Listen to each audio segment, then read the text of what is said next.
is back. Yasmin, I'll start with you. You were there. Tell us what went down in court. So, yeah, he was sentenced to 8 years in prison. And Phaedra Parks was not there. Apollo was there on his own. His mom and his brother were actually there as well. Now, there were two variances that the defendant's lawyer tried to talk about. One variance was about his upbringing. So he had his mother and his brother talk about how he had been brought up. His mom was actually a cocaine addict when he was a child. He did not graduate high school. He did end up getting his GED, but he did drop out of high school. And you thought that was a good argument in terms of trying to say, look, this was his upbringing. He shouldn't serve time for this because part of it was out of his control. Not only was it a good argument, there was the lawyer on the defense side brought up a really good statistic, and he said 60% of African-American males that drop out of high school end up in prison. What was his reaction? Astounding. What was his reaction to the 8 years? Apollo was actually very composed the entire time. He was very composed. The only person that was showing a lot of emotion was his mom. She obviously felt very much at fault. She spoke to the court. She says, I wasn't a mother. I wasn't an appropriate mother. I was a cocaine addict. I was in and out of prison. I had, no husband, no father. Apollo had no father. Was he taken into custody when he heard the sentence, 8 years? No, so ultimately it's voluntary. He's going to be able to volunteer himself up. He's going to have to wait until the prison system tells him where he's going to be going. But what the judge is doing is he's granting him he's going to be able to do a drug and rehabilitation program in prison, which will likely reduce his sentence once he's in prison.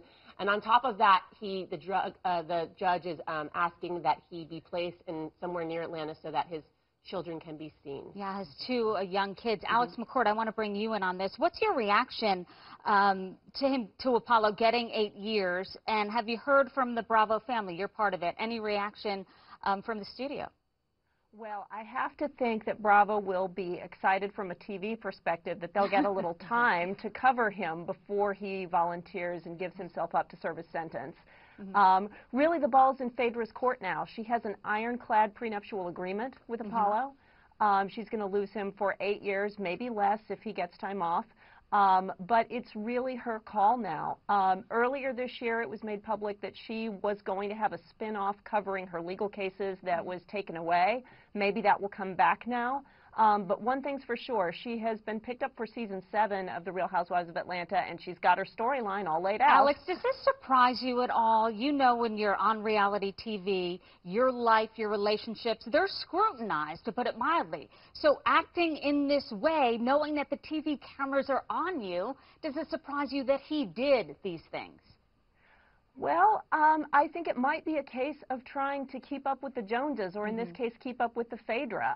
Apollo has said before that he felt pressure to keep up with his wife's earnings, and he stopped short of blaming the Real Housewives for his continued crimes, but that was sort of the inference, and I don't know, I'm hoping that this will give him a break and a chance to maybe, when he's done and when he's served his time, go in another direction.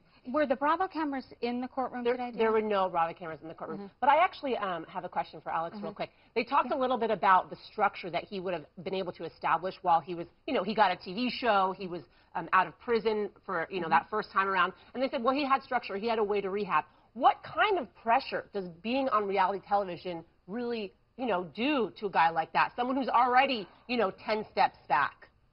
Oh, it is a pressure cooker. Reality TV can make you crazy.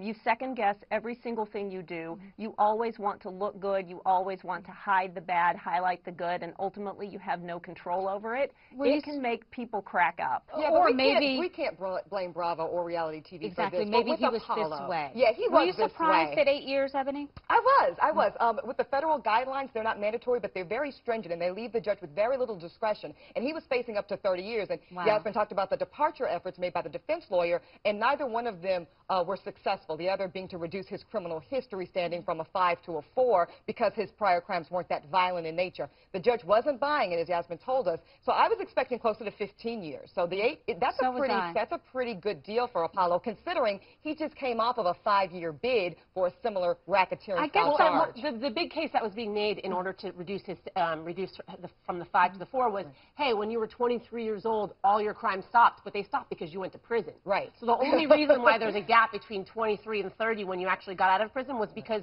you were in prison. We're talking about a lot of years here. Will he serve the full term? How does that work? How does it break down? Well, Yasmin talked about the fact that the judge gave him this drug rehabilitation an opportunity. And look, our justice system is designed to rehabilitate. So if Apollo takes advantage of this and he does well in the treatment program, certainly you will see his lawyer go back to court and ask for a reduction or some type of mitigation. So it's not going to be like a Lindsay Lohan. She gets a year, she serves 2 days. He's not serving 30 days. No, no. Apollo's going to do real time. Again, this is the federal sentencing structure, a much more stringent circumstance and vacuum.